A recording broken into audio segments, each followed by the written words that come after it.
కేంద్ర ఆర్థిక శాఖ మంత్రి నిర్మలా సీతారామన్ నిన్న పార్లమెంట్లో బడ్జెట్ ప్రవేశపెట్టడం జరిగింది. ఇక తెలుగు రాష్ట్రాలకు సంబంధించి ఎటువంటి కేటాయింపులు జరిగాయి, ఏపీకి ఎటువంటి నిధులు వచ్చాయి, తెలంగాణకు సంబంధించి ఏ నిధులు రాలేదు అని చెప్పి అంటున్నారు. 8 మంది కాంగ్రెస్ 8 మంది బీజేపీ ఎంపీలు ఉన్నప్పటికీ నిధులు తీసుకురావడంలో విఫలమయ్యారు అని చెప్పి బీఆర్ఎస్ నాయకులైతే ఆరోపణలు చేస్తూ ఉన్నారు.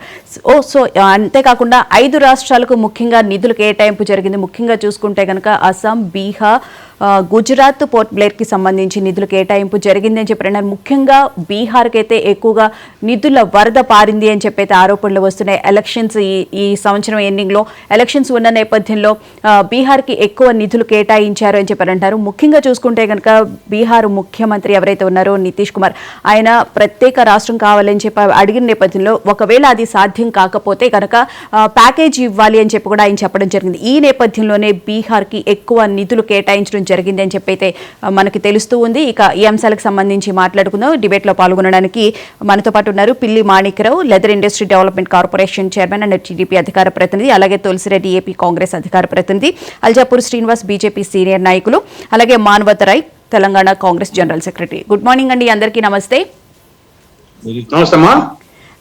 మాణిక్యరావు గారు, ఫస్ట్ చెప్పండి, ఏపీకి అసలు నిధుల కేటాయింపు జరగలేదు అని చెప్పి వార్తలు వస్తున్నాయి. కానీ బడ్జెట్ కన్నా ముందే పోలవరానికి సంబంధించి కానీ, అమరావతి నిర్మాణానికి సంబంధించి కానీ, విశాఖ స్టీల్ ప్లాంట్ కానీ డబ్బులు అయితే విడుదల చేశారు అని చెప్పి అంటూ ఉన్నారు. ఏమంటారు? నమస్కారం మేడం, మీకు ప్యానెల్లో ఉన్న పెద్దలందరూ కూడా నమస్కారం. ఆంధ్రప్రదేశ్ కు సంబంధించినటువంటి విషయంలో బడ్జెట్ కేటాయింపుల్లో ఈరోజు సముచితమైనటువంటి స్థానం దక్కిందని చెప్పేసి అనుకోవాల్సినటువంటి అవసరం ఉంది. ఇప్పటికీ ఆంధ్రప్రదేశ్ కి ఎటువంటి బడ్జెట్ కేటాయింపులు జరగలేదు, ఆంధ్రప్రదేశ్ ని చిన్న చూపు చూస్తున్నారనే వార్తలు ఎక్కడా కూడా లేవు. రాష్ట్రంలో ఉన్నటువంటి పెద్దలందరూ కూడా దీని పట్ల స్పందించినప్పుడు రాష్ట్రానికి అనేకమైనటువంటి కేటాయింపులు జరిగినాయి అనేది మరి కనపడతా ఉంది. పోలవరానికి సంబంధించి కూడా దాదాపు 5,936 కోట్లు మరి కేటాయించినట్టుగా వార్తల్లో చూస్తా ఉన్నాము. స్టీల్ ప్లాంట్ మొన్నటిదాకా గత ప్రభుత్వంలో ఉన్నప్పుడు స్టీల్ ప్లాంట్ కి సంబంధించినటువంటి అనేక రకాల పోరాటాలు జరిగినాయి. స్టీల్ ప్లాంట్ అసలు ఉంటదా ఊడిదా అనే సంగతి దాని మీద కూడా చర్చలు జరుగుతూ ఉన్నాయి. అనేకమైనటువంటి పోరాటాలు కూడా అక్కడ ఉన్నటువంటి వాళ్ళు చేసినటువంటి పరిస్థితి ఉంది. ఈ రోజు విశాఖ ఉక్కు కూడా 11,917 కోట్లు మరి కేటాయించినట్టుగా ఉన్నటువంటి పరిస్థితి కనపడతా ఉంది. పోలవరానికి సంబంధించినటువంటి పనులు కూడా ఏకవంతంగా చేసుకోవడానికి ఆటంకాలు తొలగినట్టుగా మరి ఈ రోజు బడ్జెట్ లో మనకి అర్థమవుతా ఉన్నటువంటి పరిస్థితి ఉంది. జల్ జీవన్ మిషన్ కి సంబంధించినటువంటి కూడా పనులన్నీ ఆగిపోయి మరి అది క్లోజ్ చేసేటువంటి పరిస్థితుల్లో జల్ జీవన్ మిషన్ ని ప్రారంభించాలని కేంద్రానికి రాష్ట్ర ప్రభుత్వం నుంచి వేడుకోలు చేయటం జరిగింది. అది కూడా పునరుద్ధరించడం కోసం దాదాపు 70,000 కోట్లతోటి పునరుద్ధరించడం కోసం ప్రతిపాదన పంపారు. అది కూడా ఇప్పుడు పట్టాలెక్కేటువంటి పరిస్థితి కనపడతా ఉంది.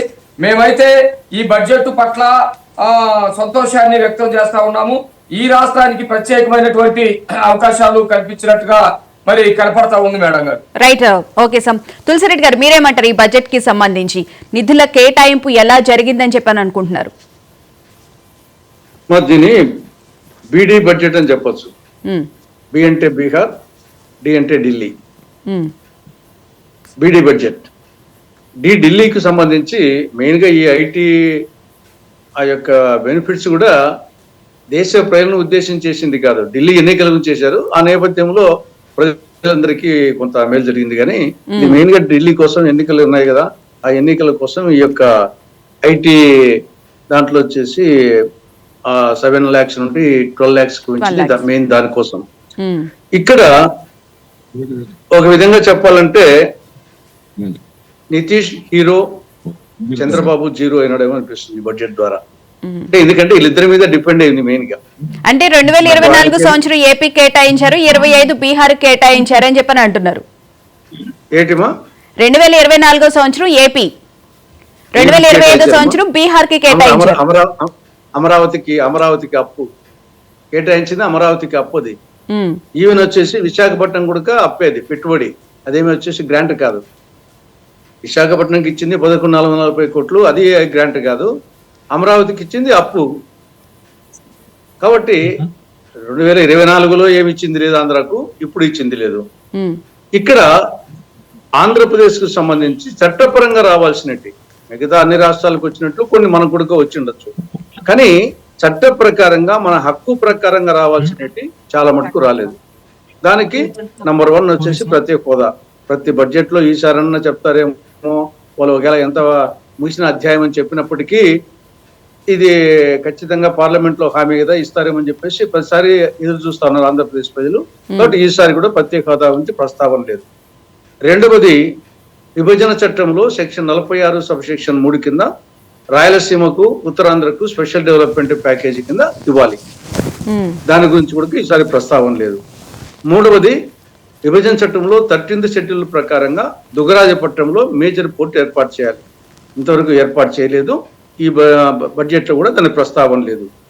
నాలుగవది, కడప స్టీల్ ప్లాంట్ విభజన చట్టంలో 13th షెడ్యూల్ కింద ఇంటిగ్రేటెడ్ స్టీల్ ప్లాంట్ ను శైల ఆధ్వర్యంలో కడప జిల్లాలో ఏర్పాటు చేయాలి. ఒకవైపేమో దేశవ్యాప్తంగా 2030 కల్లా 300 మిలియన్ టన్నుల స్టీల్ ఉత్పత్తి చేయాలని చెప్పేసి లక్ష్యంగా పెట్టుకున్నారు.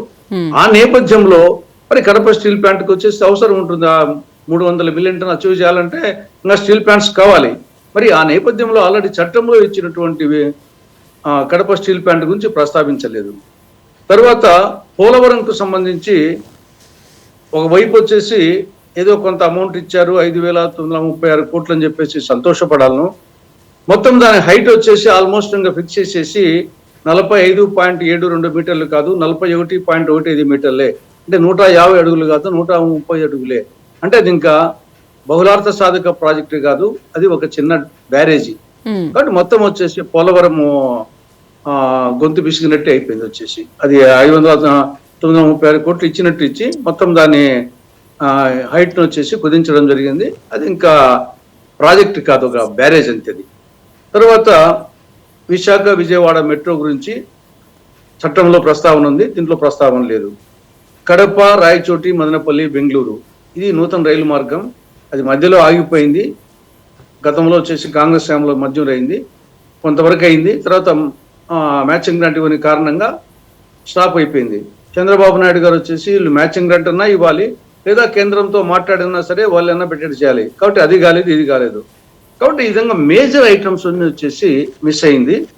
ఇంకా మిగతా ఏదో కొన్ని చిన్న చిన్నవి ఇచ్చినట్టుంది, కానీ ఓవరాల్ గా ఆంధ్రప్రదేశ్ కు మళ్ళీ టోపీ పెట్టడం జరిగింది.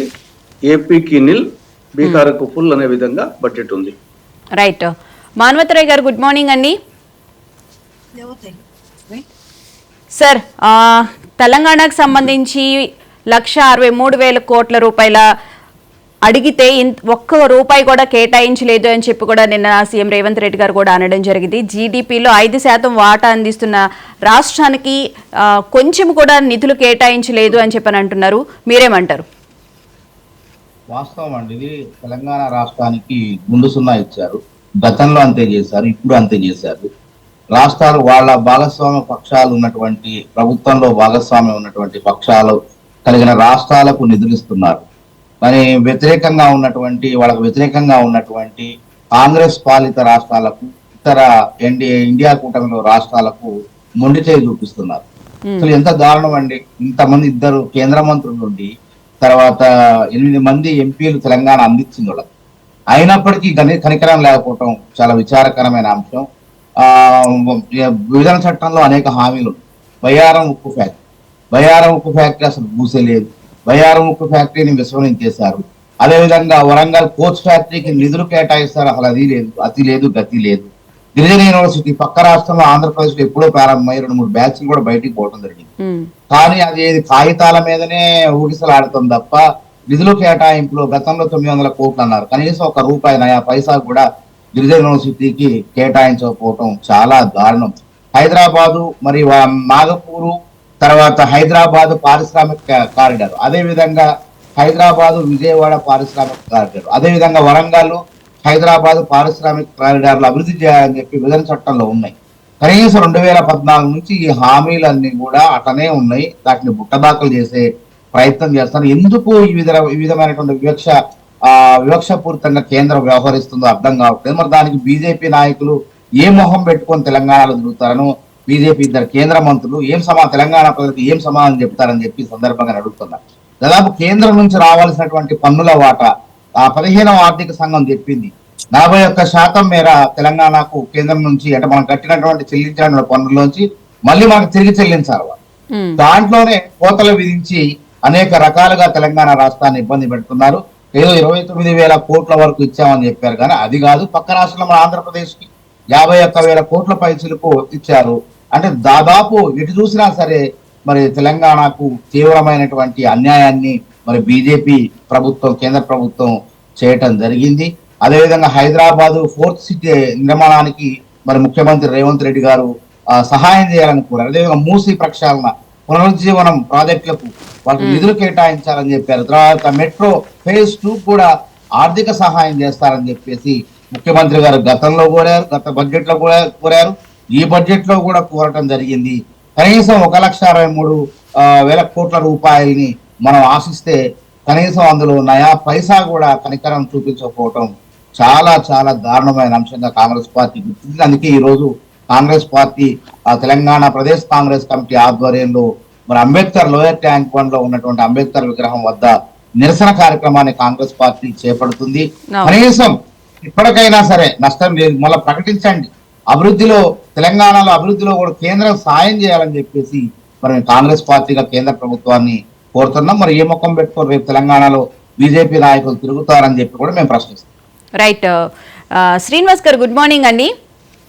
140 కోట్ల ప్రజల ఆశల బడ్జెట్ అని చెప్పి ఇది చెప్తూ ఉన్నారు ప్రధాని మోదీ గారు. కానీ మరి తెలంగాణ రాష్ట్రానికి ఎందుకు వివక్ష చూపించాల్సి వస్తుంది? ఈసారి తెలుగు రాష్ట్రాల మీద కొంత వివక్ష చూపించినట్లే కనిపిస్తుంది. ప్రధానంగా చూస్తే కనుక తెలంగాణకు అసలు నిధుల కేటాయింపే జరగలేదు. 8 మంది బీజేపీ ఎంపీలు ఉన్నప్పటికీ కూడా ఏమీ సాధించలేకపోయారు అని చెప్పి అయితే ప్రతిపక్షాలు ఆరోపిస్తూ ఉన్నాయి. మీరేమంటారు? తెలుగు రాష్ట్రాలంటే ఆంధ్రప్రదేశ్ గురించి ఆల్రెడీ తెలుగుదేశం నాయకులు చెప్పినారు. They are all happy with the allocation of funds. ఆ యొక్క కోరిక మేరకు ఆ రాష్ట్ర అభివృద్ధి కోసం కేంద్ర ప్రభుత్వం ఏ రకంగా మద్దతు పలుతూ అలొకేషన్ చేస్తా ఉన్నది. లాంగ్ పీరియడ్ లోన్లా రిఫండ్ మళ్ళా రీపేబులా అనేది పక్కన పెడితే వాళ్ళు నిలబడడానికి ఆ యొక్క రాష్ట్ర అభివృద్ధి కోసం కేంద్ర ప్రభుత్వం అండగా నిలబడుతుంది. ఇకపోతే ఈ యొక్క రాష్ట్రం ఆల్రెడీ కోచ్ ఫ్యాక్టరీ వర్క్ నడుపుతా ఉంది, గిరిజన యూనివర్సిటీ వర్క్ చాలా అయిపోయింది.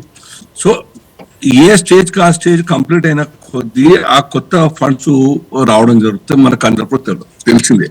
అన్లెస్ ఆ యొక్క స్టేజ్ వైజ్ ఫండ్స్ యూటిలైజేషన్ కాకుండా కొత్త ఫండ్స్ ఇచ్చే అవకాశం ఉండదు.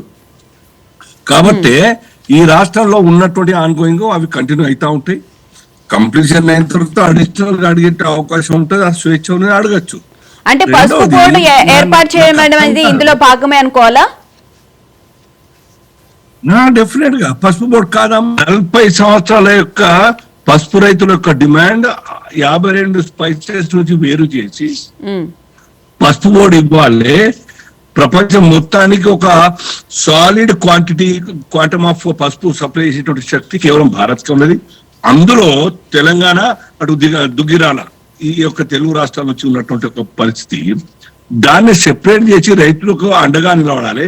ఈ ప్రాంతంలో ఇప్పుడు ఆర్మూరు ప్రాంతంలో నిజామాబాద్, నిర్మల్ ఆ ప్రాంతంలో 40-45 వేల ఎకరాల యొక్క పంట పండుతా ఉన్నది. అతి కష్టం మీద నష్టాలతో కూడుకుని ఆ మట్టిని నమ్ముకున్న రైతులు ఎవరు కూడాను వదిలేక చేస్తా ఉన్నారు. వాళ్ళకు లాభసాటిగా నిలబడాలి, రీసెర్చ్ కొనసాగించాలి, రీసెర్చ్ ఇంట్రడ్యూస్ చేయాలి, ఉత్పత్తి దిగుబడి పెరగాలి, నాణ్యత పెరిగి ఎక్స్పోర్ట్ కావాలనే ఉద్దేశంతో రీసెర్చ్ అండ్ ఆ బోర్డు కారణంగా ఎక్స్పోర్ట్ కూడా చేసేటువంటి అవకాశం. దాని ద్వారా 40 వేల ఎకరాల నుంచి 70-80 లక్షల ఎకరాలు రాకపోతే ఎక్స్పోర్ట్ ద్వారా రైతులకు లాభం జరుగుతుంది.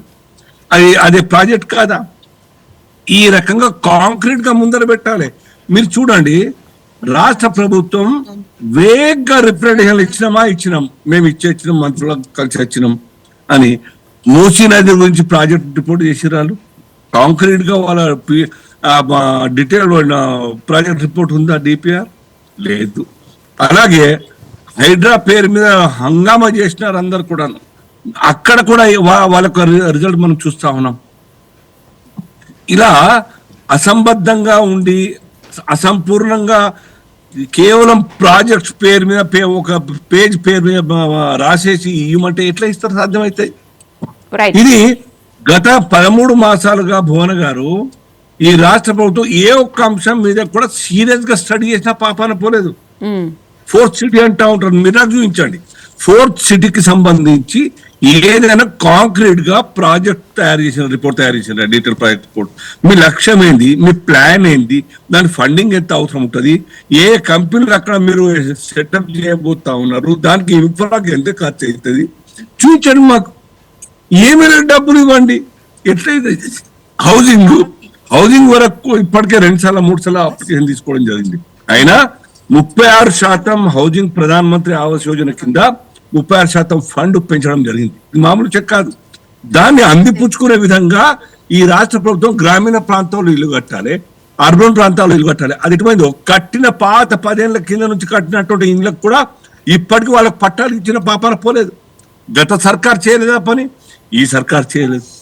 ఇవన్నీ పక్కన పెడితే ఓవరాల్ గా దేశవ్యాప్తంగా అన్ని వర్గాలన్నీ కూడా హ్యాపీనెస్ వ్యక్తం చేస్తా ఉంటే, సంతోషం వ్యక్తం చేస్తా ఉంటే, న్యాచురల్ గా ప్రతిపక్షాలన్నీ కూడా మా ఖిలాఫ్ మాట్లాడతాయి. ఎందుకంటే ఈర్ష్య ఉంటుంది.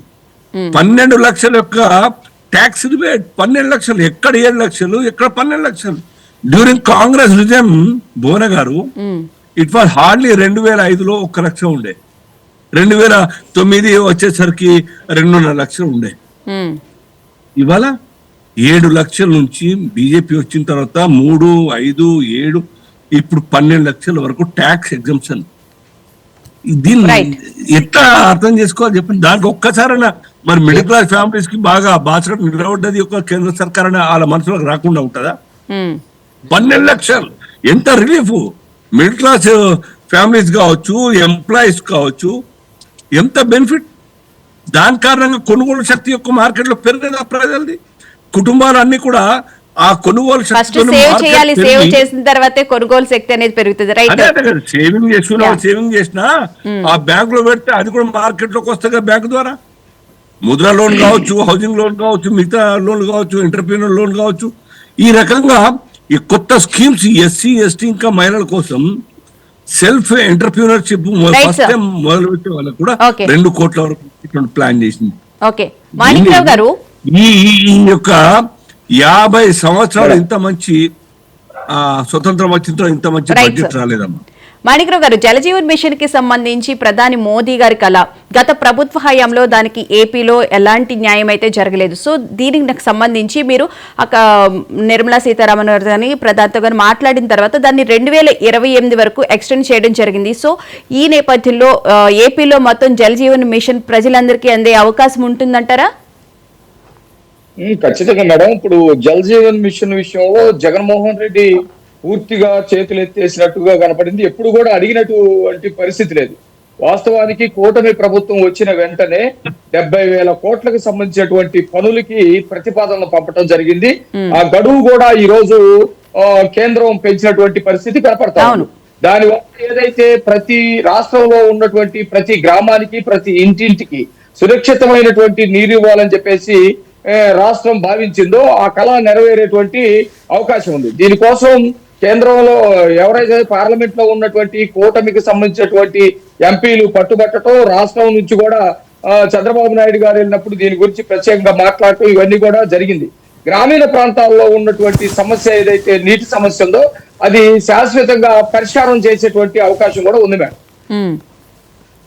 అలాగే ఏపీకి సంబంధించి కూడా చూసుకుంటే సీ కోస్టల్ ఎక్కువ, దానికి సంబంధించి పోర్టు అభివృద్ధికి కూడా ఎక్కువగా ఫోకస్ పెట్టినట్లు ఉంది. దానికి కూడా నిధులు కూడా విడుదల చేయడం జరిగింది కదా సార్? మేడం గారు, మీరు గనక గమనిస్తే 2019 నుంచి 24 కంటే ఇప్పుడు నిధులు రాబట్టడంలో కేంద్రంతో సన్నిహితంగా మెదలటంతో ఇవన్నీ కూడా మనం చూసాం. రాష్ట్రానికి ముఖ్యమైనది అమరావతి. గత ప్రభుత్వం హయాంలో రాజధాని నిర్మాణాన్ని పూర్తిగా పక్కన పడేసి దాన్ని వాళ్ళు కోరుకున్న అడవిలాగా తయారు చేయడం కోసం ఎంత ప్రయత్నం చేశారో చూసాం. మరి సరే, పెద్దలు తులసిరెడ్డి గారు చెప్పినట్టు అది అప్పు రూపంలో వచ్చినా ఇంకొక రూపంలో వచ్చినా అమరావతి నిర్మాణానికి సంబంధించినటువంటి పనులు ఇప్పుడు వేగవంతం అవుతా ఉన్నాయి. అమరావతి పనులు కనుక వేగంగా నడిస్తే మిగతా అనేకమైనటువంటి అక్కడ ఫ్యాక్టరీలు వచ్చేటువంటి పరిస్థితి, దానికి సంబంధించినటువంటి ఉద్యోగాలు కల్పన ఇవన్నీ కూడా జరుగుతాయి, రాష్ట్రానికి ఒక గౌరవం పెరుగుతుంది. అట్లాగే ఉంది. తర్వాత పోలవరానికి సంబంధించినటువంటి నిధులు కూడా జరిగినాయి. పోలవరాన్ని ఏ విధంగా వాళ్ళు ధ్వంసం చేసేటువంటి ప్రయత్నం చేశారో మనం చూసేటువంటి పరిస్థితి ఉంది. కాకపోతే తులసిరెడ్డి గారు అన్నట్టు అది దాదాపు 45.72 మీటర్ల ఎత్తుకి తీసుకెళ్ళడానికి ప్రయత్నం చేయాల్సినటువంటి అవసరం ఉంది. గత ప్రభుత్వం దాన్ని ఎటువంటి పరిస్థితిలో పట్టించుకోలేదు. టెండర్ల మార్పు లేకపోతే వాళ్ళు సంపాదించుకోవడానికి సంబంధించినటువంటి ప్రయత్నాలే చేశారు. మేము ఖచ్చితంగా దానికి సంబంధించినటువంటి పట్టుబట్టడానికి ఇంకా అవకాశం ఉంది. మొదటి నుంచి మేము 45.72 మీటర్లు ఉండాలని చెప్పేసి కోరుకున్నటువంటి వాళ్ళం. అది కూడా జరుగుతా ఉంది. విశాఖ స్టీల్ ప్లాంట్ ఎంత ముఖ్యమైనటువంటి అంశమో, గత 5 ఏళ్లలో విశాఖ స్టీల్ ప్లాంట్ మొత్తం కూడా రోడ్ల మీద ఉన్నటువంటి పరిస్థితి. అందరం కూడా ఆ రోజు ఉన్నటువంటి ప్రతిపక్షాలన్నీ కూడా పోరాటం చేసినటువంటి పరిస్థితి. ఈ రోజు దానికి నిధులు కేటాయించడం జరిగింది, ప్యాకేజీ ప్రకటించడం జరిగింది. ఎక్కడ కూడా అసంతృప్తి లేకుండా అది ముందుకెళ్లేటువంటి పరిస్థితి కనపడతా ఉంది.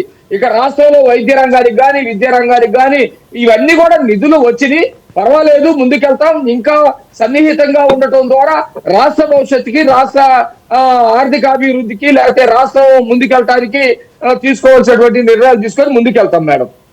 రైట్.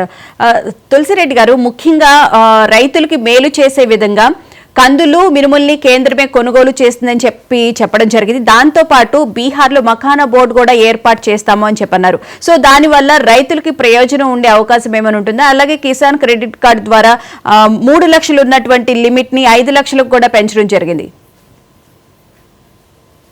డెఫినెట్ గా వచ్చేసి ఈవెన్ ఆర్థిక సర్వేలో కూడా నూనె గింజలు, పప్పు ధాన్యాలకు సంబంధించి ఇంకా ఇప్పుడు మనం దిగుమతి చేసుకునే పరిస్థితి ఉన్నాము. దాని గురించి రీసెర్చ్ చేయాలా, దాన్ని దిగుమతి చేసుకునే విధానం బదులు ఎగుమతి చేసి అని చెప్పేసి మెన్షన్ చేయడం జరిగింది. దాని గురించి కొంత కన్సర్న్ చేసినట్టు ఉంది.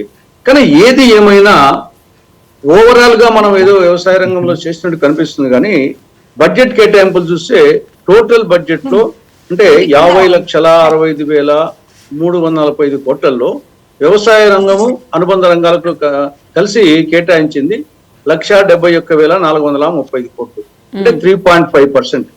సమాజంలో 60 to 70% రైతులు వ్యవసాయము, కానీ వాళ్ళకి కేటాయించింది 3.5%. అంటే ఆ 3.5% లో సరే నూనె గింజలకో పప్పు ధాన్యాలకో కేటాయించింది అంతవరకు బాగా మంచిదే. కానీ ఓవరాల్ గా ఈ ప్రభుత్వాన్ని కాదు, గత అనేక సంవత్సరాలుగా ప్రభుత్వాలు వచ్చేసి పేరుకేమో రైతుల గురించి అని చెప్తారు, కానీ వ్యవసాయ బడ్జెట్ వచ్చేసి చాలా తక్కువగా ఉంటుంది. ఈసారి కూడా మనము 171,435 కోట్లు ఉన్నప్పుడు చాలా ఎక్కువ అనిపిస్తుంది, కానీ అది 50,65,345 కోట్లలో అది చాలా తక్కువ. కాబట్టి అది వ్యవసాయ రంగానికి సంబంధించి. రెండవది, ఇక్కడ ఐటీ గురించి ఓకే, నేను ముందే చెప్పినట్లు చాలా సంతోషంగా ఉన్నారు. కానీ 2014 నుంచి ఇంతవరకు పెంచలేదమ్మా. జనరల్ గా గత ప్రభుత్వాలు ఎవ్రీ ఇయర్ కానీ ఎవ్రీ 2 years ఒకసారి కానీ ఒక 20,000, 50,000 ఇట్లా పెంచుకుంటూ వచ్చేవాళ్ళు. వీళ్ళు 10 ఏళ్ల నుండి పెంచలేదు. 10 ఏళ్ల నుండి పెంచకుండా దాన్ని ఇప్పుడు ఒక్కసారి 11వ సంవత్సరంలో 7 నుండి 12కు పెంచడం జరిగింది. కాబట్టి మనము ఆ కోణంలో చూస్తే ఏదో పెద్ద ఘనకార్యం చేసినట్టేం కాదు. ఇది కూడా వచ్చేసి డెఫినెట్ గా ఢిల్లీ ఎన్నికలు దృష్టిలో పెట్టుకొని చేశారు. ఢిల్లీ ఎన్నికలు ఉన్నాయి కాబట్టి ఢిల్లీలో మేజర్ గా వచ్చేసి అర్బన్ ఏరియా కాబట్టి ఈ ఇన్కమ్ ఉద్యోగులు ఇటువంటి వాళ్ళు ఉంటారు, ఇన్కమ్ ట్యాక్స్ పేర్స్ ఎక్కువ ఉంటారు కాబట్టి ఢిల్లీ ఎన్నికలు దృష్టిలో పెట్టుకొని చేశారు. అది కూడా ఆఫ్టర్ 10 years చేశారు. కాబట్టి అది పెద్ద ఘనకార్యంగా భావించాల్సిన అవసరంలే. కానీ అది దానివల్ల ఉద్యోగస్తులు, ఇన్కమ్ ట్యాక్స్ పేర్స్, మధ్యతరగతి వాళ్ళు కొంత బెనిఫిట్ పొందేది వాస్తవమే.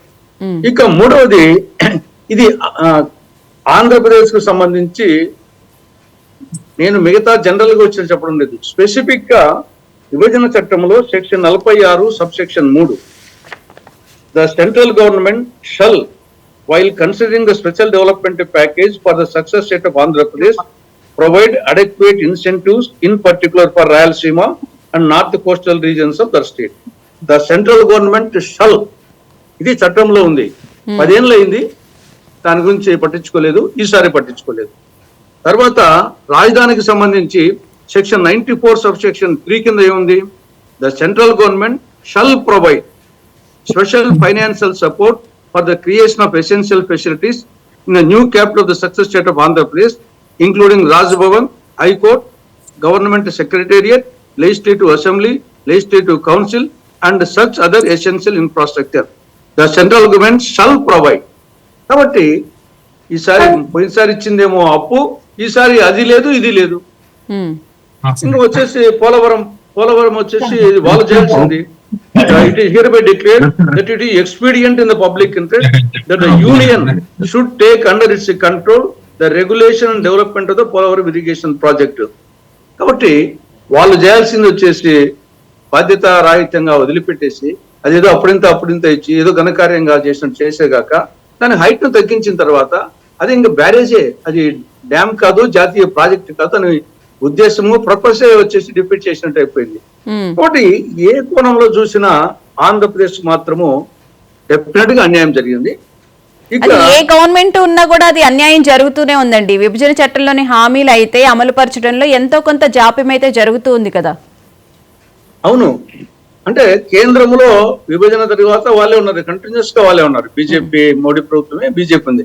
ఇక్కడే రాష్ట్రంలో 14-19 మధ్య చంద్రబాబు ప్రభుత్వము, 19 జగన్ ప్రభుత్వము, ఇప్పుడు మన కూటమి ప్రభుత్వము. కాబట్టి ఇవన్నీ ఇవ్వాల్సింది కేంద్రం. కాబట్టి కేంద్రం యొక్క నిర్లక్ష్యం ఆంధ్రప్రదేశ్ పట్ల, రాష్ట్ర ప్రభుత్వాల పట్ల వీళ్ళ యొక్క చేతగానితనము. ఎందుకంటే గట్టిగా అడగలేని పరిస్థితి వీళ్ళది. ఇప్పుడు ఇదే నితీష్ కుమార్ కి ఉండేది, ఆయనకు ఉండేది 12 ఎంపీలు. ఇక్కడ టీడీపీకి 16, ఇక్కడ తర్వాత జనసేనకి 2 ఉన్నారు. ఒకవేళ బీజేపీ వాళ్ళు పక్కన పెట్టినా గానీ కూటమైతే కన్నా 22 మంది. మరి నితీష్ కుమార్ సాధించుకుంది ఒక విధంగా వచ్చేసి ఎన్నికలు ఉన్నాయనే కారణం కూడా కావచ్చు. కానీ ఏది ఏమైనా మనకు వచ్చేసి రాష్ట్రానికి ఏం అన్యాయం జరుగుతుంది కదా. కాబట్టి ఆ విషయంలో డెఫినెట్ గా వచ్చేసి ఇది చంద్రబాబు నాయుడు గారి ఫెయిల్యూర్ గా చెప్పొచ్చు, ఏపీకి అన్యాయంగా చెప్పొచ్చు, బీజేపీకి ఆంధ్రప్రదేశ్ పట్ల నిర్లక్ష్యం అని చెప్పొచ్చు. రైట్. మానవతరాయ్ గారు, మీరేమంటారు? తెలంగాణకి సంబంధించి ఇంత అన్యాయం జరిగింది, సో మీరు ఈ రోజు ధర్నాలు చేయాలని చెప్పి అనుకుంటున్నారు. మరో విధంగా చూస్తే కనుక ట్యాక్స్ పేయర్స్ కి సంబంధించి 12 లక్షల వరకు లిమిట్ పెంచడం కూడా జరిగింది. సో ఇది ఎంతో కొంత ప్రజలకు మేలు చేసే విధంగా ఉందని చెప్పి అనుకుంటారా? లేకపోతే ఇందాక తులసిరెడ్డి గారు చెప్పినట్లు ఢిల్లీ ఎలక్షన్స్ దృష్టిలో పెట్టుకునే, ఐటీ ఎంప్లాయీస్ ని దృష్టిలో పెట్టుకునే ఈ విధంగా ట్యాక్స్ విషయంలో బెనిఫిట్ చేసేలాగా కనిపించిందని చెప్పని అంటారా? ఇది ఎన్నికల మేనిఫెస్టో అనేది స్పష్టంగా కనపడుతుంది. ఇది బడ్జెట్ కాదు, రాబోయే బీహారు ఢిల్లీ ఎన్నికల మేనిఫెస్టోగా మన కళ్ళ ముందు కళ్ళకు కట్టినట్టు కనపడుతుంది. నిజంగా ఇంత వివక్ష అల్జాపూర్ శ్రీనివాస్ గారు ఎంత సమర్థించుకున్న వారు అంతా అంతరాత్మకు తెలుసు తెలంగాణకి తీవ్రమైనటువంటి అన్యాయం జరిగింది అని. అదేవిధంగా ఎందుకు ఇవ్వలేదు డిపిఆర్, గత సంవత్సరంలో పోయి మా యొక్క ప్రాజెక్టులు చేసే అన్నిటిని కూడా ప్రణాళికలు మొత్తం కూడా ముఖ్యమంత్రి గారు, కేంద్ర మంత్రులకు, ప్రధానమంత్రి గారు కూడా సమగ్రంగా వివరించడం జరిగింది. ఇవ్వటం జాబితా కూడా ఇచ్చి రావటం జరిగింది. ఏదో నోటి మాటలతో చెప్పలేదు అక్కడ. అదే విధంగా ఇక్కడ మురుగునీటి వ్యవస్థను హైదరాబాద్ తో పాటు 27 మున్సిపాలిటీలో సంబంధించినటువంటి 7,440 కిలోమీటర్ల వ్యవస్థలో మురుగునీటిని తరలించే కార్యక్రమాలకు సంబంధించినటువంటి నిధులకు సంబంధించినటువంటి దానికి ఊసు కూడా లేదు. అదే విధంగా ఇప్పుడు పోలవరానికి నిధులు ఇచ్చారు. మరి తెలంగాణలో కూడా చాలా ప్రాజెక్టులు ఉన్నాయి కదా, రంగారెడ్డి, మహబూబ్నగర్, ఎత్తిపోతల పథకం, ఇవన్నీ చాలా ప్రాజెక్టులు ఉన్నాయి. పాలమూరు, రంగారెడ్డి ప్రాజెక్టు ఎందుకు నిధులు ఇవ్వలేదు? జాతీయ హోదా ఎందుకు ప్రకటించలేదు? ఎంత కళ్ళ ముందు వివక్ష కనపడదు. అదేవిధంగా బీహార్ లోనేమో తామర గింజల బోర్డు ఇచ్చారా? మరి పసుపు బోర్డు కొట్లాడంగా పరుగు పోద్దని చెప్పి మొన్న దాన్ని ఏదో ప్రకటించారు. అదే విధంగా కోచ్ ఫ్యాక్టరీ అసలు దాని లేనే లేదు, తరలించకపోయారు. కోచ్ ఫ్యాక్టరీ అడిగితే ఏదో ఇచ్చారు.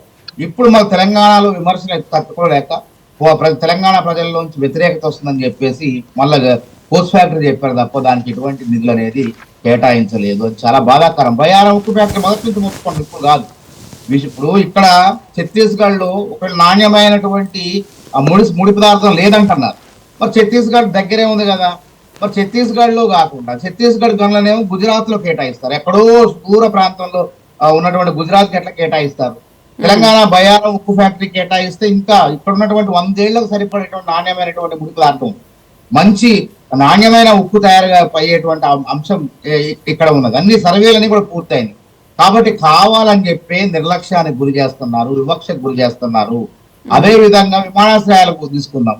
బీహార్ లో గ్రీన్ ఫీల్డ్ విమానాశ్రయం, మరి వరంగల్లో మామూలు విమానాశ్రయానికి ఎందుకు నిధులు కేటాయించలేదు చెప్పండి. అదేవిధంగా హైవేలు, ఔటర్ రింగ్ రోడ్లు కొత్తగా నిర్మాణం జరుగుతుంది. దాన్ని కూడా ఆశించడం ఏదో కొంత సహాయం జరుగుతుంది కేంద్రం నుంచి అని చెప్పి ఎక్కడ కూడా ఏ పథకానికి అక్కడ విశాఖ స్టీల్ ప్లాంట్ కి 3,336 కోట్లు ఇచ్చారు, పోలవరం ప్రాజెక్టు 5,000 ఇచ్చారు, కనీసం మేము ఇస్తున్నాం అని చెప్పారు. గతంలో అసలు ఎంత విచిత్రం అంటే వరద బాధితులు వరద వచ్చినప్పుడు కేంద్ర మంత్రులు విహరించారు హెలికాప్టర్ 10,000 కోట్లు అంచనా అని చెప్పేసి 400 కోట్లు ముష్టి వేసిపోయారు. ఎంత దారుణం, ఎంత చిన్న చూప తెలంగాణ అంటే. 8 మంది ఎంపీలను ఇచ్చి 2 కేంద్ర మంత్రులు ఉన్నా సరే తెలంగాణకి ఏం ఒరిగిందని చెప్పి అడుగుతున్నారు. అల్జాపూర్ శ్రీనివాస్ గారు గుండె మీద చేసుకొని చెప్పాలి. కనీసం ఏ ప్రాజెక్టులు అన్నా ఎక్కడన్నా తెలంగాణ అభివృద్ధికి ఏదన్నా మీరు ఇచ్చారా, నయా పైసా ఇచ్చారా? ఎందుకు ఇవ్వలేదు? ఎందుకు సమర్థించుకుంటున్నారు? ఏదో ఐటీ ఉద్యోగులకు లేకుంటే కొంతమంది సమాజంలో ఉన్న కొన్ని వర్గాలకు 1 కోటి మందికో 1.5 మందికో లాభం చేకూర్చే ఆదాయ పన్ను గురించి ఆలోచిస్తారు తప్ప తెలంగాణ రాష్ట్రం యొక్క అభివృద్ధి చెందాలంటే మరి కేంద్ర సాయం వద్దా? ఒకసారి ఆలోచన చేయండి శ్రీనివాస్ గారు. కాబట్టి ఈ రకమైనటువంటి వివక్షాపూరితమైనటువంటి రాజకీయాలు కేంద్ర సమాఖ్య స్ఫూర్తికి విరుద్ధంగా ఉన్నాయి. అందుకే మేము ఒక కార్యక్రమాన్ని చేపడుతున్నాం. ఇకనైనా ఆలోచన చేయాలి. ఈ వివక్ష అనేది ఉండొద్దు. మిత్రపక్షాలకు, వాళ్ళ భాగస్వామ్య పక్షాలకు, వాళ్ళ అనుకూలమైన వాళ్లకు ఒక రకంగా పెడుతున్నారు, అనుకూలంగా లేని వాళ్లకు కాంగ్రెస్ లాంటి ఇతర పార్టీ దక్షిణాది రాష్ట్రాల్లో ఉన్నటువంటి కొన్ని ప్రాంతాల్లో తమిళనాడు కానివ్వండి, కేరళ కానివ్వండి, తెలంగాణ కానీ ఇట్లాంటి కర్ణాటక రాష్ట్రాల్లో వాళ్ళకి వివక్ష చూపుతున్నారు. ఇది మంచి పద్ధతి కాదు. పాలకులకు ఇది మంచి పద్ధతి కాదు. వీళ్ళ వ్యవసాయ రంగంలో ఒక పక్క ఢిల్లీలో రైతులు కనీస మద్దతు ధర కోసం వాళ్ళు చట్టబద్ధం చేయాలని చెప్పి ధర్నా చేస్తారు. కనీసం దాని గురించి ఏమైనా బడ్జెట్ లో ఉన్నదా? వ్యవసాయానికి సంబంధించినటువంటి అంశం ఏమైనా ఉన్నదా? ఏదో నిధులు కేటాయిస్తానుందా అని అంటాం తప్ప రైతు కోరుకునేది చట్టాలను ప్రభుత్వం వాళ్ళు ఎప్పటి నుంచో ఆందోళన చేస్తూ ఉన్నారు. అవును, ఎప్పటి నుంచో చేస్తున్నారు. మరి ఆందోళన ఊరట కలిగించే విధంగా ఏమైనా బడ్జెట్ లో ప్రవేశపెట్టారా అంటే అది లేదు. వాళ్ళు సాగు బతుకుల మధ్య ఉన్నారు. వాళ్ళకు సంవత్సరాల తరబడి గతంలో నల్ల చట్టాలు తీసుకొచ్చారు. నల్ల చట్టాలు తీసుకొచ్చేస్తే మళ్ళా తోక ముడిచారు, ప్రజా వ్యతిరేకత, రైతుల్లో వ్యతిరేకత వచ్చింది, దాన్ని ఉపసంహరించుకున్నాం. ఇప్పుడు కూడా వాళ్ళు ఏం కోరుతున్నారు? గొంతెమ్మ కోరికలు కావు, కానీ చట్టబద్ధం చేయండి, కనీస మద్దతు ధర ఎంఎస్పీని చట్టబద్ధం చేయమండి అని చెప్పి కేంద్ర ప్రభుత్వం గారు కూర్చొని ఆమరణ దీక్షలు చేస్తున్నారు. కనీసం ఈ బడ్జెట్ కొనుగోలు శక్తి తగ్గిపోయింది. ఇలా జాతీయ స్థూలోత్పత్తి అకస్మాత్తుగా పడిపోవడానికి కారణం ఏంది? ఇది అభివృద్ధి. జాతీయ స్థూలోత్పత్తి పడిపోతే అభివృద్ధి. పోయినసారి లక్ష్యంగా 24-25 బడ్జెట్లు ఏం చెప్పారు? 7.3% వృద్ధి రేటు సాధిస్తాం అని చెప్పారు. ఏడిపోయింది 7% పోయి 6.3, 6.5% వచ్చింది. ఈసారి ఏం చెప్తారు? 8.3% తీసుకుపోతాం అంటారు. 8.3%కి 5% పోద్దు అనేది భయం ఉంది మాకు. అందుకే ఎప్పుడు జాతీయ స్థూల వృద్ధి రేటు ఎప్పుడు సమగ్రంగా అభివృద్ధి చెందుతుందంటే అన్ని రాష్ట్రాలకు వాటాలు సక్రమంగా వాళ్ళకి ఇవ్వాల్సినటువంటి న్యాయబద్ధంగా రావాల్సినటువంటి పన్నులు సక్రమంగా వాటాలు ఇస్తే అప్పుడు దేశం మొత్తం కూడా స్థూలోత్పత్తి, జాతీయ ఉత్పత్తి పెరుగుతుంది. కొనుగోలు శక్తి పెంచండి అంటున్నాం. కొనుగోలు శక్తి ఎప్పుడు పెరుగుతుంది? మీరు సక్రమంగా నిధులు బదలాయింపు చేసినప్పుడు, పంపిణీ చేసినప్పుడు అయితే. పంపిణీ చేయరా ఒక రకం చేస్తున్న ఒక రకం చూస్తుంటే పాత సామెత, మోటు సామెత మీరు ఏదో చూసి పీటలు వేసినట్టుంది కదా. కాబట్టి తెలంగాణలో ప్రాజెక్టులకు అన్యాయం జరిగింది, కోచ్ ఫ్యాక్టరీకి అన్యాయం జరిగింది, బయ్యారం ఉక్కు ఫ్యాక్టరీ అసలు ఊసే లేదు.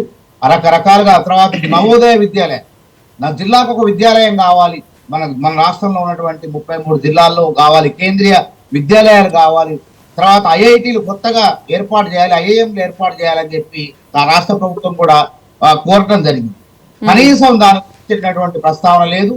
మరి గతంలో ఐఐటికి సంబంధించి కూడా సీట్లు పెంపుదల చేసినట్టున్నారండి. 6,500 మంది దాకా వస్తుందని చెప్పారన్నారు. అలా మెడికల్ కి సంబంధించి 5 years లో 75,000 మంది దాకా అవకాశం ఉంటుంది. 300 కోట్లు హైదరాబాద్ ఐఐటి వాళ్ళు 300-400 కోట్లు అడిగితే వాళ్ళు ఇచ్చేది 200 కోట్లు కూడా ఇవ్వట్లేదు. కాబట్టి ఈ వివక్ష ఉన్నది.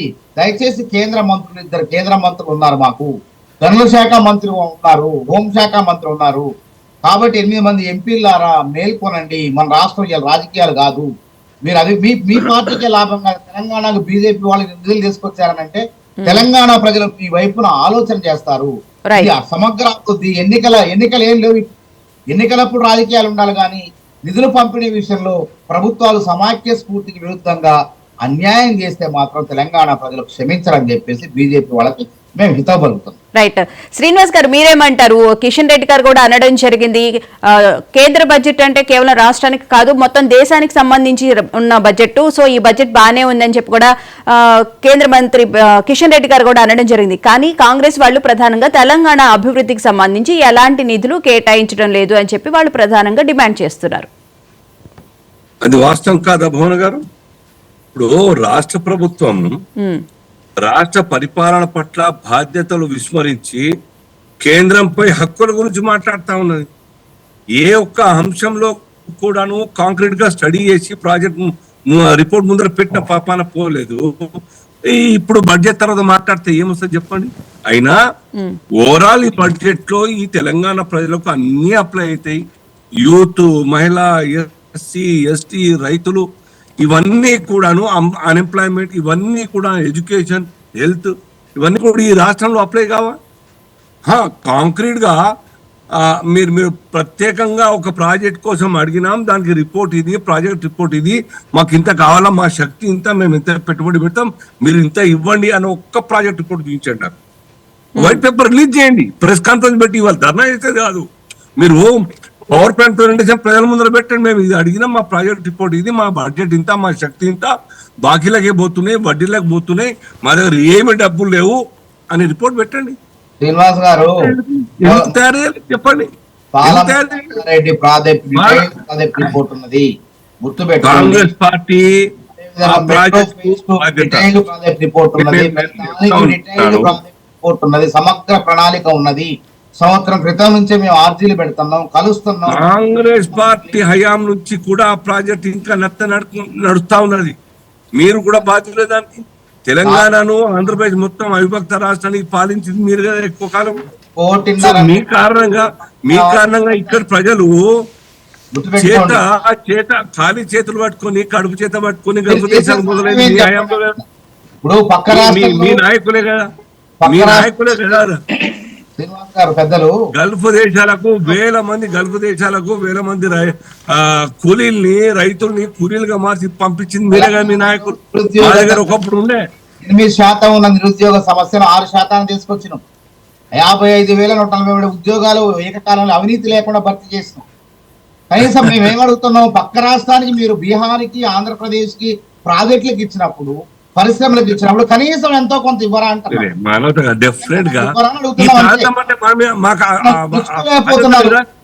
మానవత గారు, ఈ ప్రాంతం అంటే తెలంగాణ భారత్ లో ఒక భాగమే. మా బాధ్యత ఈ ప్రాంత ప్రజల యొక్క అభ్యున్నతి కోసం, ఆర్థిక వికాసం కోసం పనిచేసిన బాధ్యత మాది ఉంటుంది. మీరు కేవలం ప్రతిపక్షాలు ఉన్నారు, ఇంకా ప్రతిపక్షాలు ఇంకా దశాబ్దాలుగా ఉంటారు. కానీ మేము అధికారంలో ఉంటాము. ఈ అధికారం ద్వారా ప్రజలకు మేలు చేసేటువంటి ప్రాజెక్టులు, పనులు చేస్తున్నాం. 10 ఏళ్ల నుంచి యూనివర్సిటీ నడుస్తుంది, పక్క రాష్ట్రంలో తరగతులు ప్రారంభం. మీరు ఇంతకు ముందు చెప్పినారు మానవత గారు. చెప్పండి ఒక్క నిమిషం మీరు ఉండండి. శ్రీనివాస్ గారు చెప్పండి. కాంగ్రెస్ పార్టీ ఈ దేశానికి 53-54 సంవత్సరాలు పాలించింది, యథేచ్ఛగా యూనియన్ గవర్నమెంట్. వారి టైంలో కూడా మరి చేస్తుండే కదా, చట్టబద్ధం చెయ్యాలి మా ఈ యొక్క పంట రేట్లను. ఎందుకు చేయలేదు? రైతుకు మద్దతు ఇప్పుడేం రాలేదు, ప్రకటించింది కాంగ్రెస్ ప్రభుత్వాలే, అది గుర్తుపెట్టుకోండి. చట్టబద్ధం ఎందుకు చేయాలంటే నేను మద్దతు ఇప్పుడు వచ్చింది, ఇప్పుడు అధికారం 54 సంవత్సరాల కాలం పాటు పాలించినారు. మీరు ఎందుకు చట్టబద్ధం చేయలేదు? హర్యానా, పంజాబ్ ఎందుకు చట్టబద్ధం చేయలేదు చెప్పండి. ఎందుకు చేతగాలేదు మీకు? కదా బోనస్ ఇచ్చినాం. మంచి చట్టాలు మోదీ గారు తయారు చేస్తారు. నేను మాట్లాడితే ప్రజలకి మాట పోదు. ఎకరాకి 12,000 రూపాయల లాభం వచ్చింది ప్రతి రైతు. 40 లక్షల ఎకరాల్లో వరి పండిస్తే కింటాకు 500 రూపాయల బోనస్ ఇస్తున్నాం మేము. గుర్తుపెట్టుకోండి మానవత గారు. నేనేమంటున్నా బోన గారు, ఒక్క నిమిషం శ్రీనివాస్ గారు. రైతు సుభిక్షంగా బతకాలి, వాళ్ళ కుటుంబం ఆర్థిక వికాసం జరగాలి. ఆ ప్లానింగ్, ఆ విజన్ తోనే మా ప్రభుత్వం పనిచేస్తా ఉన్నది. అర్థం చేసుకోండి. మా ప్రభుత్వం వచ్చిన తర్వాత 22 పంటల మీద ఎంఎస్పి ప్రకటించింది. డబల్, ట్రిబల్, 1.5 టైమ్స్ పెంచడం జరిగింది. వాళ్ళ కాలంలో కాదే. మోదీ గారు అధికారంలోకి వచ్చినాటికి 2014లో ప్యాడీ ధర 1040 ఉండే ఓన గారు. ఇవాళ 24-25 ఉన్నది. మీ హయాంలో ఎందుకు కాలేదు? అలాగే పెంచిందే కాంగ్రెస్ పార్టీ. ఇప్పుడు మేము 1000 రూపాయల వరకు చేసిందే కాంగ్రెస్ పార్టీ. కనీస మద్దతు ధర అనేది భూసేలేదు. కాంగ్రెస్ ఏం చేస్తారు మీరు? మద్దతు ధర పెంచినారా అంటున్నా నేను.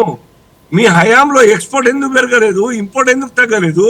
ఎందుకు మీ హయాంలో తగ్గిపోయింది? ఇవాళ మా లక్ష్యము దిగుమతులు పోయినాయి, తగ్గిపోయినాయి అన్ని.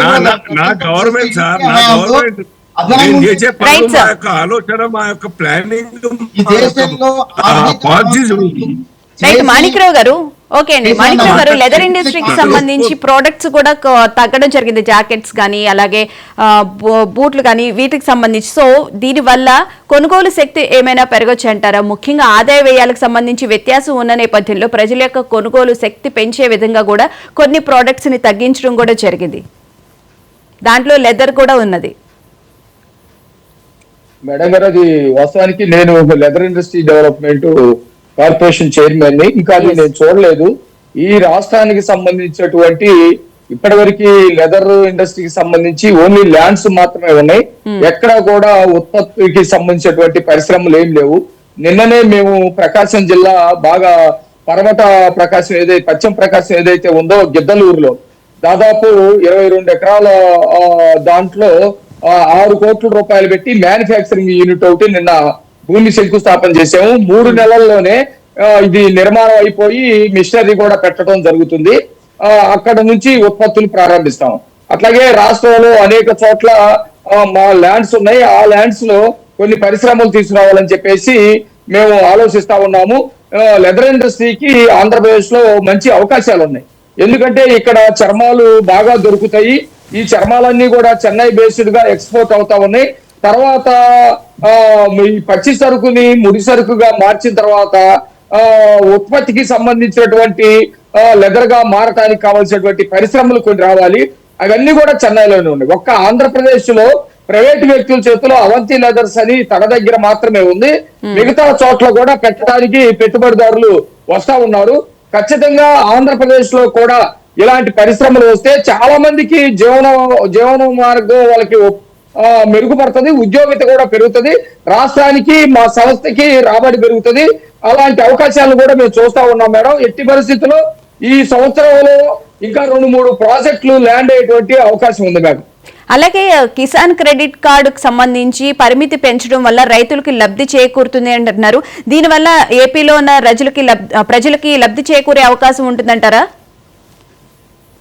ఖచ్చితంగా మేడం. ఏదైతే వాళ్ళు ఈ రుణాలు తీసుకుంటా ఉన్నారో వాటికి సంబంధించి వడ్డీ లేనటువంటి రుణాలు ఎక్కువ తీసుకోవడానికి అవకాశం ఉంది. మనది వ్యవసాయ రాష్ట్రం కాబట్టి దాని పరిమితి పెంచడం అనేది మంచిదే. ఒక్క వ్యవసాయంలోనే కాదు, రాష్ట్రానికి సంబంధించి కొంత కనుక గట్టిగా ప్రయత్నం చేయగలిగితే మెట్రో ప్రాజెక్టులు వచ్చేటువంటి అవకాశం ఉంది. తర్వాత ఐఐటి ఇన్ఫర్మేషన్ టెక్నాలజీకి సంబంధించినటువంటి ప్రాజెక్టులు తెచ్చుకునేటువంటి అవకాశం ఉంది. పోర్టులు, తర్వాత రహదారులు మనం బాగా చేసుకోవడానికి అవకాశం ఉంది. టోటల్ గా చూస్తే ఆంధ్రప్రదేశ్ లో అంటే ఒక పక్కన తెలంగాణకు సంబంధించినటువంటి చర్చ కూడా మీరు చేస్తా ఉన్నారు. ఆంధ్రప్రదేశ్ లో ఉన్నటువంటి నాయకత్వం సమర్థవంతమైనటువంటి నాయకత్వం. ఈ రాష్ట్రం అభివృద్ధి కావాలనే ఒకే ఒక్క లక్ష్యంతో ముందుకెళ్తున్నటువంటి ప్రభుత్వాలు. కాబట్టి కేంద్ర ప్రభుత్వం కేటాయింపులు ఏదైతే చేసిందో ఆ రంగానికి సంబంధించినటువంటి ఇప్పుడు మ్యారిటైమ్ బోర్డు ఉంది, దానికి సంబంధించినటువంటి నిధులు కూడా భారీగానే కేటాయించినటువంటి పరిస్థితులు కనపడతా ఉంది. దాదాపు 25,000 కోట్లతోటి కేంద్రం మ్యారిటైమ్ బోర్డుకు సంబంధించినటువంటి నిధులు కేటాయించింది. దీనిలో ఇప్పుడు ఆంధ్రప్రదేశ్ లో కనుక మనకి ఈ సముద్ర మార్గం ఎక్కువ ఉంది కాబట్టి డెవలప్ చేసుకోవడానికి అవకాశం ఉంది పోర్టుల్లో. అట్లాగే విమానాశ్రయాలు కూడా మనకి భారీగానే వస్తున్నటువంటి పరిస్థితి ఉంది. రహదారుల మొత్తాన్ని కూడా శుభ్రంగా చేసుకోవడానికి చేస్తా ఉన్నాం. ఓర్వకల్లుకి సంబంధించినటువంటి అక్కడ దాదాపు గతంలో కూడా ఓర్వకల్లుకు సంబంధించినటువంటి ఆ ప్రాంతంలో కూడా 2,786 కోట్లు కేటాయించినటువంటి పరిస్థితి ఉంది. ఇందాక తులసిరెడ్డి గారు చెప్పారు, గత బడ్జెట్ లో వెనకబడినటువంటి ప్రాంతాలకు సంబంధించినటువంటి దాంట్లో 1,750 కోట్లు విడుదల అయింది. అట్లాగే 700 కోట్లు మనం తెచ్చుకోవడానికి అవకాశం ఉంది. అది కూడా ప్రయత్నం ఈ రాష్ట్ర ప్రభుత్వం చేసేటువంటి అవకాశం ఉంది.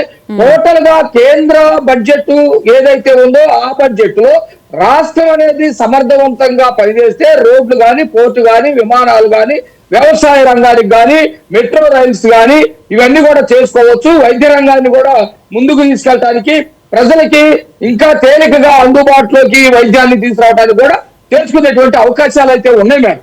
రైట్. తులసిరెడ్డి గారు, ఇందాక కొద్దిసేపటి క్రితం నేను ఆర్థికవేత్త అయినటువంటి జీవీఆర్ శాస్త్రి గారితో మాట్లాడినప్పుడు ఆయన చెప్పారు, ఆదాయ వనరులు పెంచే విధంగా ప్రభుత్వం చర్యలు తీసుకోవాలి, విద్యా వైద్య రంగానికి సంబంధించి ఎక్కువ ఫోకస్ పెట్టాలి అని కూడా చెప్పడం జరిగింది. సో ఆదాయ వనరులు పెంచే విధంగా ప్రభుత్వం ఎలాంటి చర్యలు తీసుకుంటే బాగుంటుందంటారు? ఇప్పుడు టోటల్ బడ్జెట్ చూస్తే ఇందులో అప్పులు వచ్చేసి 30%, రూపాయి రాకలో మొత్తం వచ్చేసి టోటల్ బడ్జెట్ నేను చెప్పినట్టు 50,65,345 కోట్లు అయితే దాంట్లో అప్పులు వచ్చేసి 15,68,936 కోట్లు. అంటే రూపాయి రాకలో 30% వచ్చేసి అప్పులే ఉన్నాయి. వడ్డీ చెల్లింపులు తీసుకుంటే రెవెన్యూ వసూలులో 35% వడ్డీకి పోతా ఉంది. రెవెన్యూ వసూళ్లు 34,20,409 కోట్లు అయితే దాంట్లో కేవలం వడ్డీ చెల్లింపులకు 12,76,000 కోట్లు. బట్ 35% రెవెన్యూ వసూళ్లు వడ్డీకే ఇస్తున్నాం. కాబట్టి ముందు అక్కడ అప్పులు తెచ్చేది, వడ్డీ చెల్లింపులు అవి అప్పు తెచ్చుకొని నేను కూడా వచ్చేసి మా కుటుంబాన్ని డెవలప్ చేస్తామంటే ఎవరి ఇయర్ అప్పులు తెచ్చుకోవడమేనా? ఎప్పుడో సమయం సందర్భం ఉన్నప్పుడు అప్పులు ఉంటాయి, కానీ అది ఒక పరిపాటి అయిపోయింది అప్పులు తెచ్చుకోవడం అనేది ఏ గవర్నమెంట్ కానీ సరే. కాబట్టి ఇక్కడ విద్య అండ్ వైద్య రంగానికి కేటాయింపులు చేయాల్సిందే. కానీ అట్ ది సేమ్ టైం వ్యవసాయ రంగం వచ్చేసి అన్నిటికంటే ముఖ్యమైనది, దానికే కేటాయించాల్సిందే. కానీ సమస్యగా మనకు డిఫెన్స్ కు వచ్చేసి మాక్సిమం కేటాయిస్తున్నాం. మనకు ఉన్నటువంటి పక్కన చైనా, తర్వాత పాకిస్తాను ఈ యొక్క ఇబ్బందుల వల్ల మన బడ్జెట్ లో ముందుగానే అప్పులతో తెచ్చుకుంటున్నాం. దాంట్లో దాదాపు 5 లక్షల కోట్ల రూపాయలు కేవలం వచ్చేసి డిఫెన్స్ కే. అదే వ్యవసాయ రంగానికి ఏమో 1,71,000 కోట్లు, డిఫెన్స్ కి ఏమో 5 లక్షల కోట్ల రూపాయలు. కాబట్టి మనకు ప్రయారిటీస్ మీరు చెప్పినట్లు డెఫినెట్ గా వ్యవసాయ రంగము, విద్య, వైద్యము ప్రయారిటీస్. కానీ మనకున్న పరిస్థితుల్లో నేను ఈ ప్రభుత్వాన్ని కాదు, జనరల్ గా అన్ని ప్రభుత్వాలు డిఫెన్స్ కు మాక్సిమం కేటాయించాల్సి వస్తుంది. దాంతో మిగతా రంగాలకు వచ్చేసి నిధులు తగ్గిపోతున్నాయి. నా ఉండి దాంట్లోనే ఏదో ఒక 5% పోయిన సంవత్సరం ఎక్కువ పెంచడము, మేము ఏదో పెద్దగా చేసినామని చెప్పుకోవడము ఇది జరుగుతూ ఉంది. తర్వాత కేటాయింపులు కూడా అమలులో చాలా మటుకు వచ్చేసి పథకాలు అమలులో ఇంప్లిమెంట్ కావడం లేదు. ఇప్పుడు స్వచ్ఛ భారత్ అట్టర్ ఫెయిల్యూర్. స్వచ్ఛ భారత్ కింద గతంలో వచ్చేసి ప్రతి పంచాయతీలో సంపద కేంద్రాలు సృష్టించారు. ఇవన్నీ ఇప్పుడు దరిద్ర కేంద్రాలుగా దర్శనమిస్తున్నాయి. ఒక్క సంపద కేంద్రం పనిచేయడం లేదు. దానికేమో డబ్బు ఖర్చు పెట్టారు. సంపద కేంద్రాలు చూస్తే కనపడతాయి బిల్డింగ్స్ ఏమో, కానీ ఒక్కటి పని చేయలేదు, దరిద్ర కేంద్రాలుగా దర్శనమిస్తున్నాయి. కాబట్టి కేటాయింపులు అనేది ఒక అంశం అయితే, దానికి రిలీజ్ చేయడం అనేది 2వ అంశం అయితే, దాన్ని అమలు చేయడం అనేది 3వ అంశం. కాబట్టి మనము ఇవన్నీ ఓవరాల్ గా మనం వచ్చేసి గత బడ్జెట్ ఈ బడ్జెట్ గత ప్రభుత్వాలకు పోల్చుకుంటున్నాం. కానీ మనము ప్రపంచంలో మనము వివిధ సూచికలతో చూస్తే ఇప్పటికీ ఆకలి సూచీలో మన 2024లో 127 దేశాల్లో మన ర్యాంక్ వచ్చేసి 105. శ్రీలంక ఏమో 65, మయన్మార్ 71, నేపాల్ 76, బంగ్లాదేశ్ 76, పాకిస్తాన్ 92 మంది 105 రీసెంట్ ఆకలి సూచికలో. ప్రపంచంలో సంతోష సూచికలో మంది 156వ స్థానం. పాకిస్తాన్ 66, నేపాల్ 92, బంగ్లాదేశ్ 107, శ్రీలంక 130 మంది 156, 156 దేశాల్లో 144 ర్యాంకు సంతోష సూచికలో. కాబట్టి ఇప్పుడు అప్పుల భారత్ వైపు ఇప్పటికే వచ్చేసి 186 లక్షల కోట్ల రూపాయలు అప్పు ఉంది. మళ్ళా ఈ సంవత్సరం వచ్చేసి 16 లక్షల కోట్ల రూపాయలు అప్పు చేస్తామని చెప్పడం జరిగింది. కాబట్టి మనము ఏదో అంకెలు చూసినప్పుడు వచ్చేసి పెద్ద దేశం కాబట్టి బడ్జెట్ పెద్ద కనపడుతుంది కాబట్టి మనకు అనిపిస్తుంది. కానీ ఓవరాల్ గా గ్లోబల్ పరివ్యూలో చూసినా కానీ మిగతా వివిధ జనాభా ఆ శాఖల పరంగా కాదండి, చూసినా గానీ 1947 నుంచి 2022 వరకు 267 లక్షల కోట్ల రూపాయలు మనం ట్యాక్స్ పే చేసాం. ఆ ట్యాక్స్ అంతా ఏమైంది అని చెప్పి కూడా ఇందాక శాస్త్రి గారు అనడం జరిగింది. నిజమే మీరు చెప్పింది వచ్చేసి వచ్చిన డబ్బును సక్రమంగా ఖర్చు పెట్టడము. ఇప్పుడు నీతివంతమైన ప్రభుత్వం అయితే, ఊరికి ఎగ్జాంపుల్ చెప్తాను, 1 కిలోమీటర్కు 2 లక్షలతో సిమెంట్ రోడ్ వేస్తాను అనుకుంటాం ఒక నీతివంతమైన ప్రభుత్వం అయితే. అదే అవినీతి ప్రభుత్వం అయితే 6 లక్షలు ఖర్చు పెట్టి, సేమ్ డిఫరెన్స్ అంతే. 1 కిలోమీటర్ జరిగిందేమో, కానీ ఇక్కడ 2 లక్షలు 6 లక్షలు. నీతివంతమైన ప్రభుత్వం అయితే 6 లక్షలతో 3 కిలోమీటర్లు వేస్తుంది, అవినీతి ప్రభుత్వం అయితే 1 కిలోమీటర్ వేస్తుంది. కాబట్టి మెయిన్ గా వచ్చేసి ఎంత బడ్జెట్ కేటాయింపులు చేసింది అనేది ఒక అంశం అయితే, దాని ఇంప్లిమెంటేషన్ కాడ ఎంత సమర్థవంతంగా టైమ్లీ అవినీతి రహితంగా చేస్తాం అనేది మెయిన్ ఇంపార్టెంట్. ఆ కోణంలో సరే ఈ యొక్క ప్రభుత్వాన్ని జనరల్ గా విమర్శించడం లేదు, కానీ జనరల్ గా కేటాయింపులు ఘనంగా ఉంటాయి కానీ విడుదల అంతా ఉండదు. దాని ఇంప్లిమెంటేషన్ కాడ మొత్తం సైఫన్ అయిపోతా ఉంటుంది. ఆ కోణంలో కూడా ప్రభుత్వాలు, కేంద్ర రాష్ట్ర ప్రభుత్వాలు ఆలోచించాల్సిన అవసరం ఉంది. ప్రత్యేకించి ఈ బడ్జెట్ ఇప్పటికే పూర్తయినట్టు అనుకోవడం లేదు, ఇంకా మనం చర్చించడానికి అవకాశం ఉంటుంది కాబట్టి, చంద్రబాబు నాయుడు గారి అవసరం అక్కడ ఉంది కాబట్టి, ఆయన సమర్థమైన నాయకుడే అయినప్పటికీ ఇంకా చేయాల్సిన కార్యక్రమాలు ఉన్నాయి. ఈ లోపల కేంద్ర ప్రభుత్వం మీద ఒత్తిడి తెచ్చి హోదా 1, రాయలసీమకు ఉత్తరాంధ్రకు స్పెషల్ డెవలప్మెంట్ ప్యాకేజీ, దుగరాజపట్నం మోడరేవు, కడప స్టీల్ ప్లాంటు, పోలవరం ఎత్తు కుదించకుండా 45.72 మీటర్లకు ఆ హైట్ లోనే ఉంచేటట్టు, రాజధానికి వచ్చేసి గ్రాంట్ తెచ్చేటట్టు, విజయవాడ విశాఖ మెట్రో, కడప బెంగళూరు రైల్వే మార్గం, ఈ 8 అంశాల మీద కనీసం వచ్చేసి కాన్సన్ట్రేట్ చేసి ఆయన ఒప్పించగలిగితే మళ్ళా పెట్టేదానికి కొన్ని అవకాశాలు ఉన్నాయి. ఆ కోణంలో ఆలోచించవలసిందిగా రాష్ట్ర ప్రభుత్వానికి, చంద్రబాబు నాయుడు గారికి విజ్ఞప్తి చేస్తున్నాం. రైట్. మానవతరాయ్ గారు, కేంద్రం ఈసారి పర్యాటక రంగానికి సంబంధించి కూడా దృష్టి సారించింది. రాష్ట్ర ప్రభుత్వము, కేంద్ర ప్రభుత్వం కలిపి ముందుకు వెళ్తాము అని చెప్పి, సమన్వయంతో ముందుకు వెళ్తాము అని చెప్పి. సో మరి తెలంగాణ కూడా దాంట్లో భాగస్వామ్యం అవుతుందని చెప్పి అనుకుంటున్నారా? ఇప్పుడు భాగస్వామ్యం అంటే మేము ప్రతి అంశంలో కూడా గత ప్రభుత్వాల లెక్క కేసీఆర్ గారి ప్రభుత్వం లాగా విభేదించగల కేంద్రం నుంచి ఏ మేరకు సాయం అందినా తీసుకోవడానికి ఈ రాష్ట్రాన్ని అభివృద్ధి చేయడానికి సిద్ధంగా ఉంది. పంతాలకు పట్టింపులకు పోవాల్సిన పని లేదు అనే ఆలోచన ధోరణితోనే ముఖ్యమంత్రి గారు పదే ఢిల్లీ వెళ్ళినప్పుడు మా అధిష్టాన నాయకులను కలవడంతో పాటు కేంద్ర మంత్రుల్ని, ప్రధానమంత్రి గారిని కూడా కలిసి రావడం జరుగుతుంది. కాబట్టి తప్పకుండా ఏదైనా రాష్ట్ర ప్రయోజనాల కోసం వచ్చినప్పుడు తప్పకుండా పర్యాటక రంగ అభివృద్ధి తెలంగాణలో జరగాలి. కాబట్టి చాలా పర్యాటక ప్రాంతాలు ఉన్నాయి కాబట్టి తప్పకుండా కలిసి పనిచేసే అవకాశం స్పష్టంగా కనపడుతుంది. రైట్. శ్రీనివాస్ గారు, ఇప్పుడు రైతులకు మేలు చేస్తున్నామని చెప్పి కిసాన్ క్రెడిట్ కార్డుకు సంబంధించి లిమిట్ 3 లక్షల నుంచి 5 లక్షలకు పెంచారు. అలాగే ఎంఎస్ఎంఈ ద్వారా కూడా రుణాలకు సంబంధించి 10 కోట్లకు పెంచడం జరిగింది. సో ఈ రుణాలన్నీ ఇవ్వడం వల్ల మళ్ళీ అయితే రిటర్న్ పే చేయాల్సిన అవసరం అయితే ఉంది. మరి రైతులకు ఇంకా ఎక్కడ మేలు చేకూరినట్లు అవుతుంది? అలాగే మహిళలకు సంబంధించి కూడా చాలా ఎక్స్పెక్ట్ చేశారు, అయినప్పటికీ ఎక్కడ మహిళలకు సంబంధించి ఎలాంటి ప్యాకేజ్ కానీ ఏమీ రాలేదు. సో మీరేమంటారు?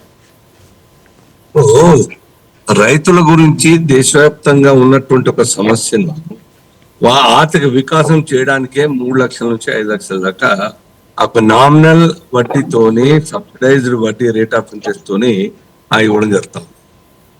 దానివల్ల లాభం కాదా, మేలు కాదా?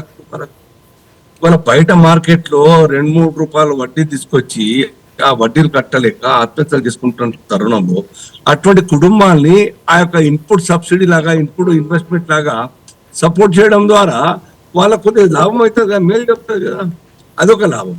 రెండవది, ఇప్పుడు చూడండి మీరు, ఒక కొత్త ఆశ రైతుల్లో ఈ ప్రాంత దేశ వ్యాప్తంగా కావచ్చు, తెలంగాణ కావచ్చు, ఈ పంట పండిస్తే మాకు ప్రభుత్వం యొక్క సపోర్ట్ మాకు దొరుకుతా ఉంటుంది. ఎక్స్పోర్ట్ క్వాలిటీ పండించమని చెప్తా ఉన్నది.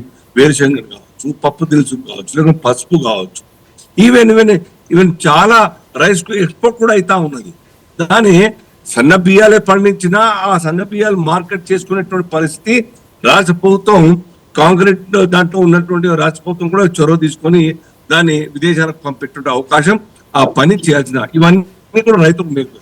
రెండవది, ఇప్పుడు మీరు చెప్పినట్టుగా ఎంఎస్ఎంఈల గురించి, మహిళల గురించి, మహిళలు ఎంఎస్ఎంఈలో ఉన్నారు. ఎస్సీ ఎస్టీ మహిళలందరూ కూడాను ఫస్ట్ టైం ఎంటర్ప్రీనర్ ద్వారా డబ్బులు కట్టకుండా ఉంటుంది, లోన్ తీసుకోకుండా. లోన్ తీసుకున్న తర్వాత వాళ్ళకు ఆ మాత్రంగా కూడా వారి జీవితంలో నిలవడానికి ఫినాన్షియల్ సపోర్ట్ లేక నాలెడ్జ్ ఉండి కష్టపడే తత్వం ఉండి కూడాను ఎలాంటి గ్యారంటీ లేకుండా రుణాలు ఇస్తామని చెప్పని అంటున్నా, వాస్తవికంగా చూస్తుంటే అక్కడ అట్లా కనిపించడం లేదండి. లేదు, గ్యారంటీ అడిగి ఒత్తిడి చేస్తే బ్యాంకర్స్ రాష్ట్ర ప్రభుత్వం ఒప్పించాలి. ఇది మా గవర్నమెంట్ యొక్క సెంట్రల్ కావచ్చు, స్టేట్ కావచ్చు, గవర్నమెంట్ పాలసీ. ఆ పాలసీ మేరకు కౌంటర్ గ్యారంటీ గవర్నమెంట్స్ ఇస్తాయి కాబట్టి దాన్ని అమలు చేయాల్సిన బాధ్యత బ్యాంకర్స్ ఇవ్వాల్సిన బాధ్యత ఉన్నది. లేదంటే అంబడ్స్మన్ కు రాయొచ్చు, ప్రధానమంత్రి ఆఫీస్ కి, ముఖ్యమంత్రికి రాయొచ్చు, ముఖ్యమంత్రి బ్యాంకర్స్ మీటింగ్ పెట్టచ్చు, కన్విన్స్ చేయాలని చెప్పేసి. రాష్ట్ర ముఖ్యమంత్రిగా ఈ రాష్ట్ర నిరుద్యోగులకు అండగా నిలవాల్సిన బాధ్యత ప్రభుత్వాన్ని. కేంద్ర ప్రభుత్వం స్కీమ్ ముద్ర కావచ్చు, లేకుంటే ఎంఎస్ఎంఈ కావచ్చు, ఇంకేమైనా కావచ్చు, లోన్స్, రీపేబుల్ లోన్స్ అన్ని కూడాను కౌంటర్ గ్యారంటీ ప్రభుత్వాలు ఇస్తాయి కాబట్టి ప్రభుత్వం ఒప్పియాలి బ్యాంకర్స్ ని.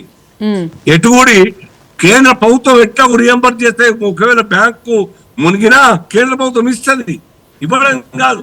ఒప్పియాల్సిన బాధ్యత నా ప్రజలు, నా యూత్ అని ఒప్పియాల్సిన బాధ్యత రాష్ట్ర ప్రభుత్వాన్ని. ఆ అడ్వాంటేజ్ తీసుకోవాలి. సో ఈ రకంగా నిరుద్యోగ సమస్య నిర్మూలనకు అవకాశం వచ్చింది. అలా కెపాసిటీ ఎన్హాన్స్ చేయడం జరిగింది. రైతులు ఆదుకోవడానికి ఎక్స్పోర్ట్ క్వాలిటీ కోసం తయారు ఈ ప్రాంతంలో వరంగల్ జిల్లాలో, మహబూబ్నగర్ జిల్లాలో పత్తి కూడా పండిస్తారు. ప్రత్యేకంగా వరంగల్ జిల్లా, కరీంనగర్ జిల్లా పత్తి ఎంత మంచి అడ్వాంటేజ్ ఇప్పుడు పత్తి రైతుల కోసం. సో ఈ రకంగా ఓవరాల్ గా దేశ బడ్జెట్ ఈ రాష్ట్ర ప్రజలకు అడ్వాంటేజ్ గా తీసుకొని రాష్ట్ర అభివృద్ధి కోసం ముఖ్యమంత్రి గారు ముందుకు రావాలి. ఈ యొక్క ప్రజల్ని ఆదుకోవాల్సిన బాధ్యత ఇరు ప్రభుత్వాలు కూడా ఉంటుంది కాబట్టి దాన్ని right sir, right. Thank you so much Aljapur Srinivas గారు, thank you so much Manavatha Roy గారు, thank you so much Tulasi Reddy గారు, థ్యాంక్ యూ సో మచ్ పిల్లి మాణిక్రావు గారు డిబేట్ లో పాల్గొన్నందుకు. సో మొత్తం మీద కేంద్ర ప్రభుత్వం ప్రవేశపెట్టిన బడ్జెట్ మీద అయితే మిశ్రమ స్పందన వస్తుంది. ఏది ఏమైనప్పటికీ ట్యాక్స్ విషయంలో మాత్రం ఎంప్లాయీస్ అయితే చాలా హ్యాపీగా ఉన్నట్లుగా కూడా తెలిసింది. ఇది ఇవాళ మహా డిబేట్.